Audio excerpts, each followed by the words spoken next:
I'm standing in the Givati Car Park excavations that are being run by the Israeli Antiquity Authority and Tel Aviv University in the National Park of the City of David. And I'm holding in my hand a seal with ancient Hebrew letters mentioning the name of Akar ben Matanyahu.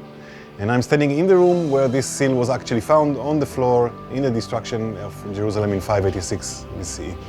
It's not a coincidence that this building and the seal that was found in it are located here. We are actually in a building that is built on the slopes of the City of David Ridge towards the Central Valley. From somewhere in the 8th century BCE, this becomes a central part of the city. I'm standing right now in one of the rooms of a very large structure. A structure that was built somewhere in the late 8th or 7th century BCE and was destroyed in a big fire, most probably at 586 BCE during the Babylonian conquest of Jerusalem.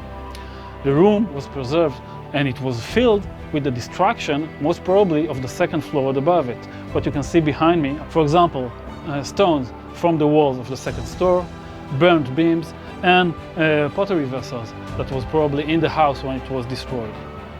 The size of this structure, the ashlar stones from which it was built, and other remains that were found within it indicate that this house was not a regular dwelling. This was probably the house of a very rich person, maybe an officer or someone from the administration of Jerusalem. One of the most special finds that were found right here in this room is a small bulla. So this is the bulla of one Natan Melech, servant of the king. And since he is not mentioned with his last name, only first name, we can understand that he was a pretty famous person here in Jerusalem during the mid-7th century, time of King Josiah.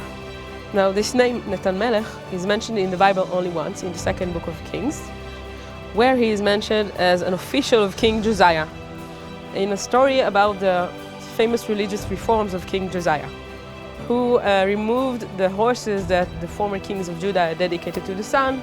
The $1 million question is, am I holding in my hand the bulla of the same Natan Melech who is mentioned in the Bible?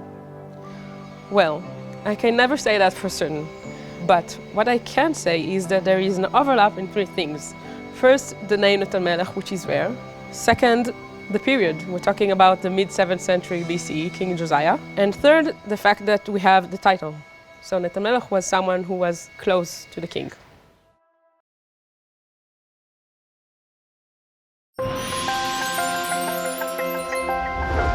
The City of David, where it all began.